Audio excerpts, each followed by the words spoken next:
Welcome, ladies and gents. Chris Andre here. You can find me at BetBoxing on Twitter, or of course, you can subscribe to the channel. I've got a very special guest on here today, Mighty Max Boxing. You can find him on Twitter at Mighty Max Boxing, or of course, you can check out his brilliant YouTube channel. He's going to give us an American perspective on a whole bunch of British themes. So first and foremost, I want to welcome you, Max. Thank you for joining us. Of course. Thank you so much for having me on your channel and on your platform. It's truly an honor to get to talk with you, and I'm looking forward to talking about these topics. I appreciate it. Thank you very much for coming on. We'll start off with Lawrence Okolie. He's received a lot of criticism here in the UK for his performance at the weekend. People are sort of accusing him of a lot of holding, a lot of the ugly stuff. I'll tell you my view quickly without meaning to influence your view at all. And then I want to hear your perspective on Okolie from an American perspective, really. The way I personally see it, unlike a lot of my countrymen, is that Okolie is capable of doing a whole bunch of different things. And he's very, very long, very rangy. That long right hand can be devastating.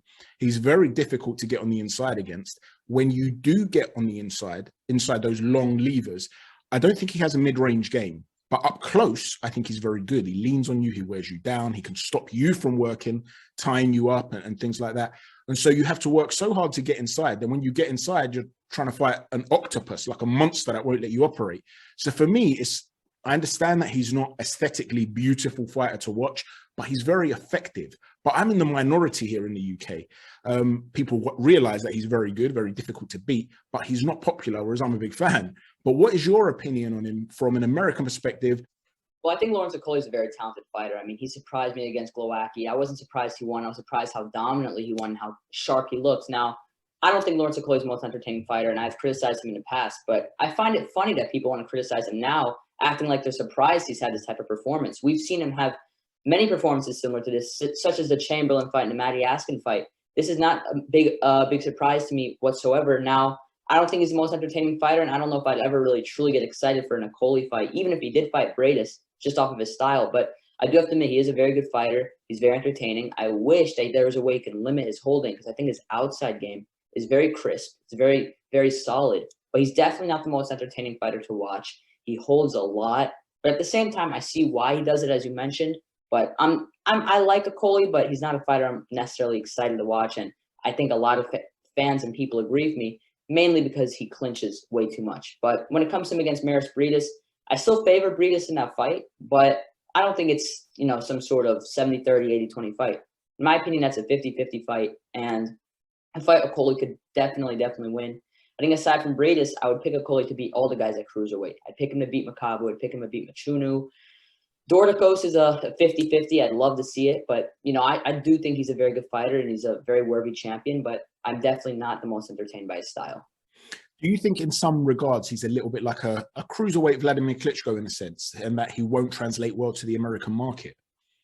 I think he is a lot like Klitschko in that way, where I don't think he will translate super well to the American market. I think the Okolie that fought Glowacki, where he looks sharp on the outside and he's hitting with these flush shots and it's a beautiful knockout victory, that type of Okolie is capable of it. And, he does have the backing of guys like Anthony Joshua and Israel Adesanya. He has big names with him. He has a great promotional company. And, we know how Eddie Hearn he's capable of making all these fighters stars. But I think when it comes to his style, the fans in America, they're not going to be crazy about it.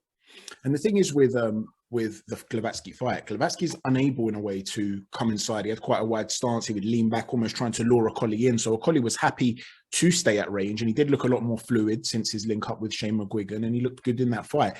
But with Cheslak, he was able to close that range and get inside. If he moves to the heavyweight division where he doesn't have that height and reach advantage, do you think his skill set will still translate well? Do you think his physical strength will still carry to heavyweight and he would be able to do the sorts of things Klitschko did? Or do you think against bigger, stronger men, he has no choice but to try and develop more of a mid-range game? Now, I think a lot of fighters at the heavyweight division, he'll be able to utilize that game plan. However, if you put him against the big boys, he's not beating any of them, in my opinion. No shot against Fury. Obviously, he wouldn't fight AJ, but hypothetically, he wouldn't beat AJ, Usyk, any of these guys. But I do think against the lower level top 10 guys, I still think it would work, but it would not be as effective. He'd have a lot more close fights. And I honestly think he's going to have to add some substance to his game and add some natural offensive ability. And I even think to some extent may even have to tighten up that defense, because holding can only get you so far in this sport. It's gotten him pretty far so far, but I don't think Bradis is going to be able to handle that. I think Bradis is going to get sick of it, and he's going to start to get rough himself, and that's not going to help Okolie out. Against these strong heavyweights, I don't think his holding and his clinching is going to work out for him either. And in terms of that substance, do you think the ability is there, the potential, or do you think he will hit a ceiling? I do think the potential is there. I think he has a lot of potential, Okolie. Is he going to be able to reach that potential? I'm not fully sure, but is he capable of it? Yeah, definitely. We've seen spurts of real potential in this guy, and I'd love to see him reach that potential, but will he? That's a completely different question. I'm not sure if he will. Max, let's move on to Josh Taylor. I want to get your view on him because there's been quite a divide between a British audience and an American audience with regards to the way they seem to have interpreted this fight.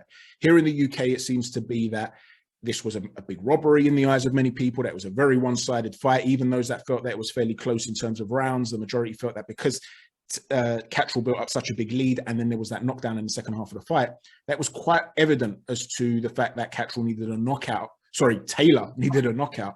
And so the outcome was quite obvious.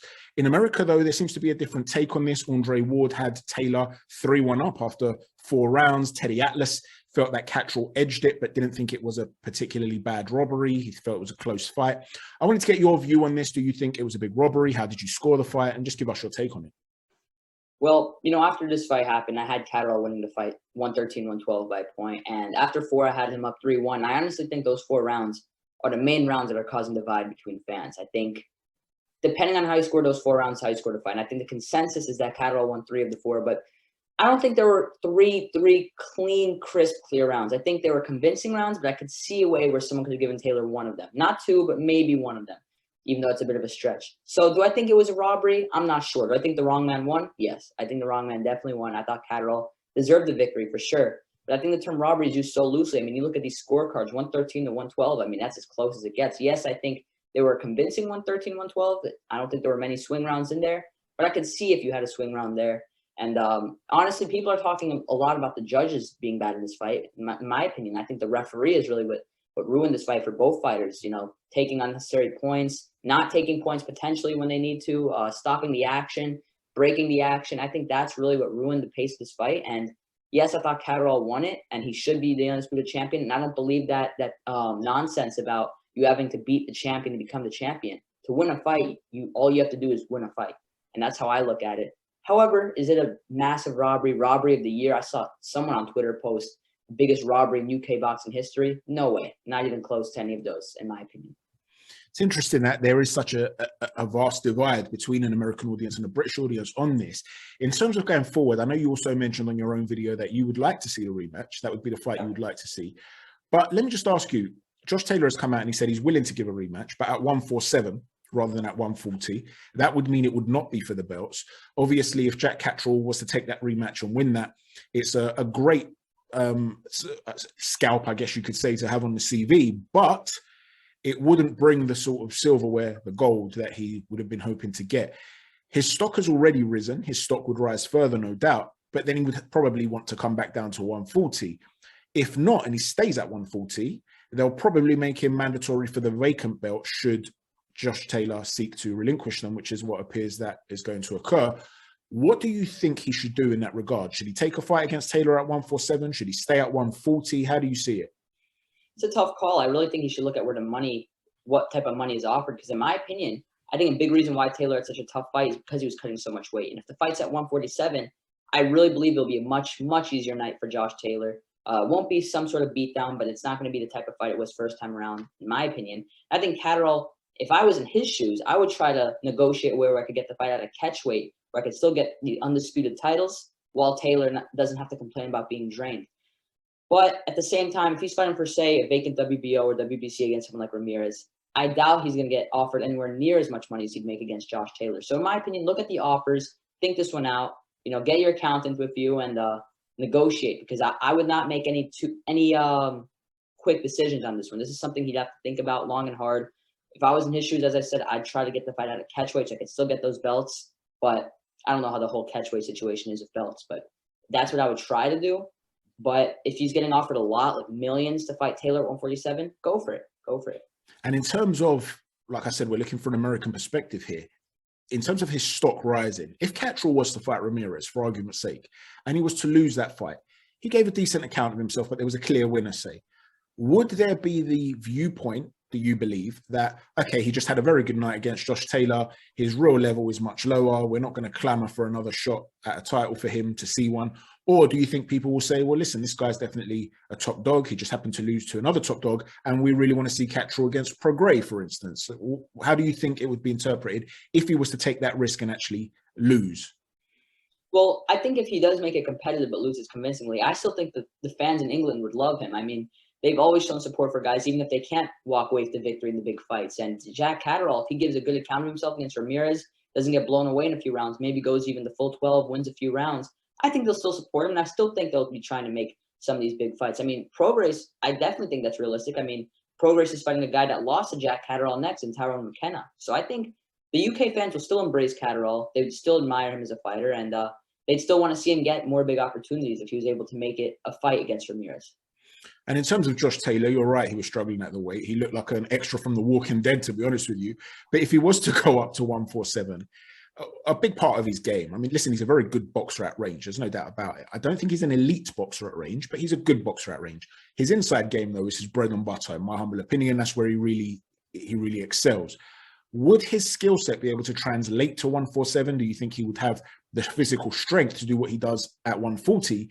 Do you think he would grow into the weight and he would look equally as good? Or do you think he would just be up against bigger, stronger men and he would struggle as a result? Well, before this fight, I was confident that Josh Taylor would beat every guy at welterweight not named Terrence Crawford and Errol Spence. After this fight, there are so many questions. I mean, first of all, I don't know what's going on, but I honestly think Ben Davidson might be a one-hit wonder of Josh Taylor, because the Josh Taylor we saw, and I don't want to make excuses for Taylor, but it's the truth. You look at the Josh Taylor we saw previous. I was watching highlights of his O'Hara Davies fight. His punching was so crisp and beautiful and just gorgeous combinations. And then when it came to his fight against Jack Catterall, that was a shell of the guy we saw in the past. And maybe it was a weight cut, but maybe it was also the game plan he was offered in there. I honestly am not sure. I think off of talent, I think he would do fine at 147, aside from maybe the main two guys. But the way he looks against Catterall, even if he isn't drained, if he comes in with that type of game plan, I see a guy like your Dennis Ugas boxing the brakes off of him. But if we get the original Josh Taylor, the hungry Josh Taylor, who knows how to land his shots on the inside, pick his opponents apart, and can win rounds as well, consistently, I think he'll be do pretty fine at 147.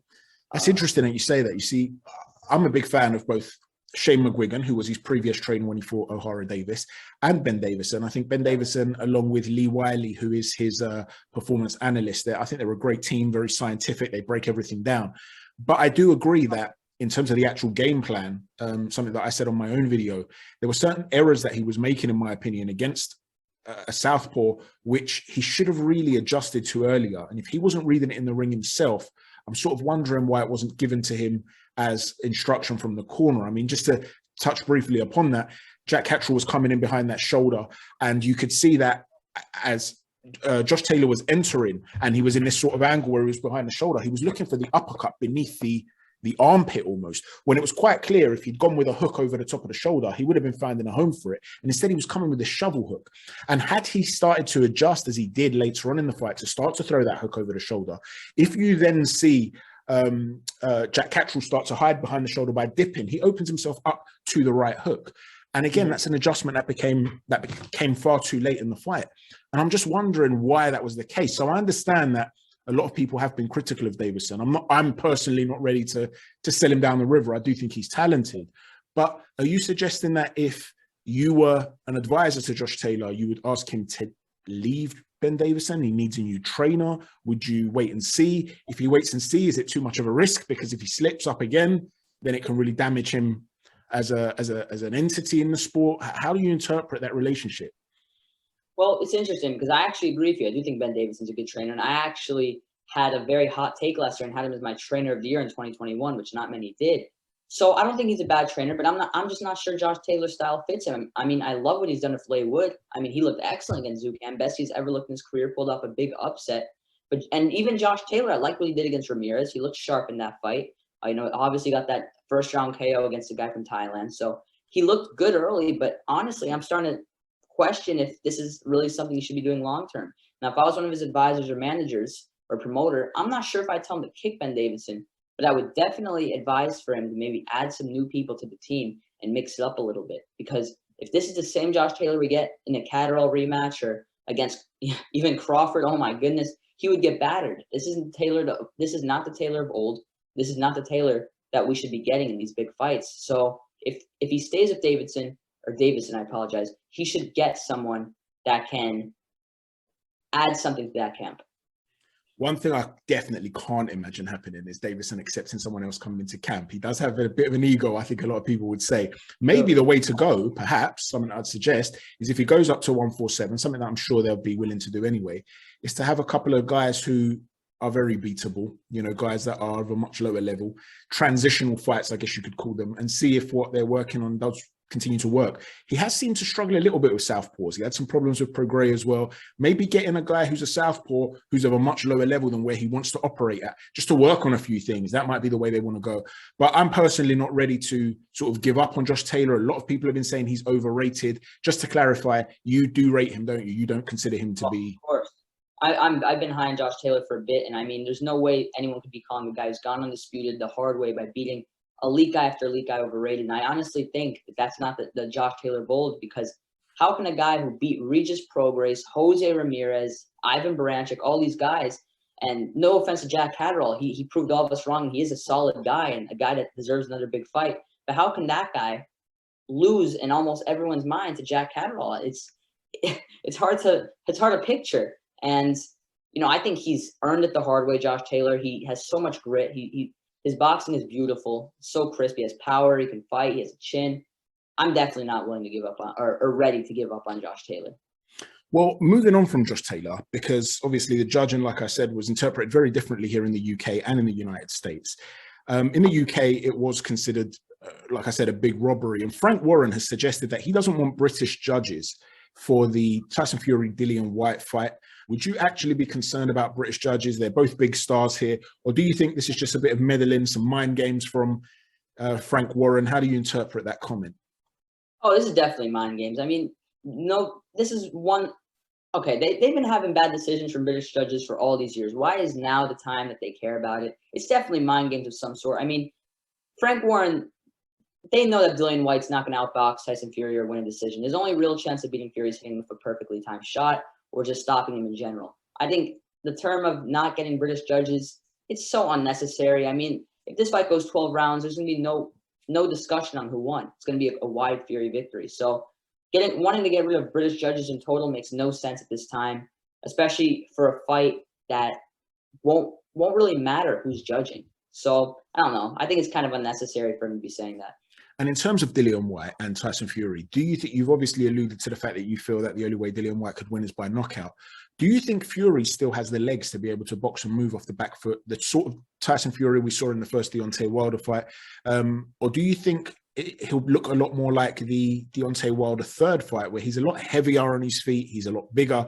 And if so, is he going to be able to maintain that distance? If it does become a brawl, an inside fight, is it a potential danger for Tyson Fury? You know, I think this fight's interesting in that way because we're not really sure what Fury we're going to get. I mean, the logical thing to do is just outbox Dillian White to a clear-cut decision. But can he outbox Dillian White for 12 rounds still? I think he's capable for sure, but I'm not fully confident he can. I do think he's a better fighter on the inside than Dillian White, and I don't think Dillian White would be able to knock him out. I said this before, and I'll say it again. If Deontay Wilder couldn't knock Tyson Fury out with his right hand, I don't think Dillian White can knock him out with his left hook. And I do think he's capable of hurting Fury, but I just don't see him being able to put him away. He knows how to get up from adversity, and he knows how to dig deep. And I think what's going to happen is I think the early rounds, Fury's going to box, he's going to move, he's going to take over the early half. And I think as the fight plays on, he's going to start to take the fight more on the inside and start to push back Dillian White, and that's when I think he's going to go for the kill. Interesting. I just want to pick your mind on that a little bit more because obviously it's a different type of power. It's a long power with Deontay Wilder. It's delivered with that big long right hand. He'll step in with that long left jab and then whip her, well, it's straight, but there's a bit of a whip on that right hand, which he throws from the chest.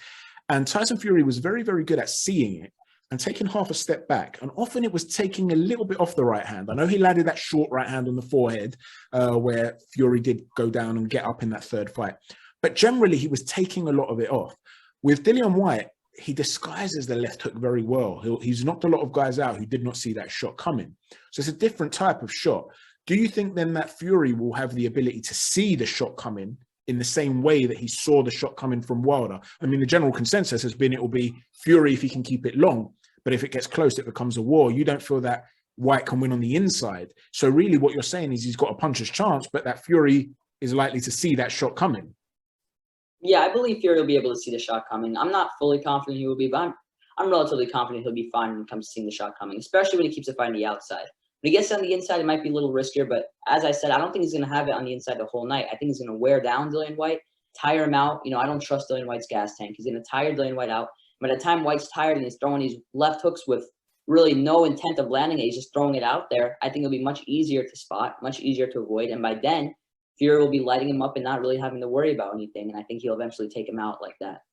What sort of round are you looking at, sorry, for the knockout, would you say? I'd say anywhere from round 9 to 11. Okay, so the championship rounds. Yeah, I think he'll reach that, possibly.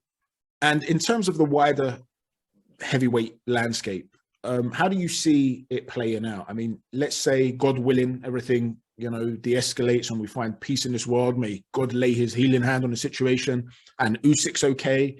And we see Anthony Joshua Usyk in a rematch. How do you see that playing out? How would the winner then come up against Tyson Fury? Who do you think will emerge as the king of this heavyweight era is basically what I'm asking.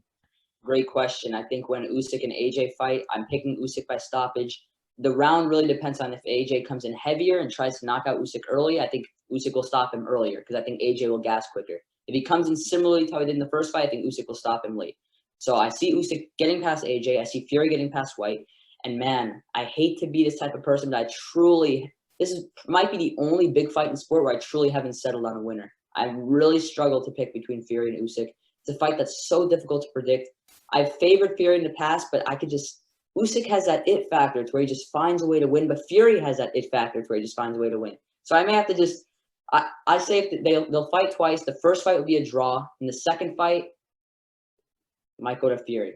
Fury might nick it by like a very razor close decision, split decision, majority decision, something in that range. I thought you were going to say both of them being a draw. I was going to say, come on, Max, you can't sit on the fence like that. I can't think of that much. I'm not even, in a way, though, when I think about it, I'm not even sure if I'm sitting on the fence in the first fight. I think it might genuinely be a draw. Like, they both give me vibes of fighters that just don't know how to lose. And, a lot of times you get those type of fights, or not a lot of times. We don't get those fights often, but this is a true fight where neither fighter knows how to lose. Usyk literally went undisputed and then got another upset victory. Tyson Fury has found ways to come back from being unconscious, to get up and find a way not to lose. I mean, these guys don't know how to lose, and that's what makes it so difficult to predict. But this is what for now, I'll say first fight's a draw, and Fury will just barely, by the skin of his teeth, win the rematch. Well, Max, I really appreciate you coming on and talking about all these topics with us, giving us the American perspective on the British boxing scene. It is a thriving scene at the moment. We do have some exciting fights on the horizon, and I'm really delighted to have gotten your opinion on it. Do you just want to tell everybody once again where they can find you on social media and on YouTube? Yeah, of course. Thank you so much for having me on. You can find me on YouTube at Mighty Max Boxing, and you can also find me on Twitter at Mighty Max Boxing. I post videos on there pretty consistently, and you guys know I'm always tweeting on there as well. Thank you so much, Chris, for having me on. It was truly an honor. You're always welcome on my channel in the future, and it was great talking with you. Thank you very much, brother, and I'll chat to you soon. Take care. You too. Thank you, everyone. Take care. God bless.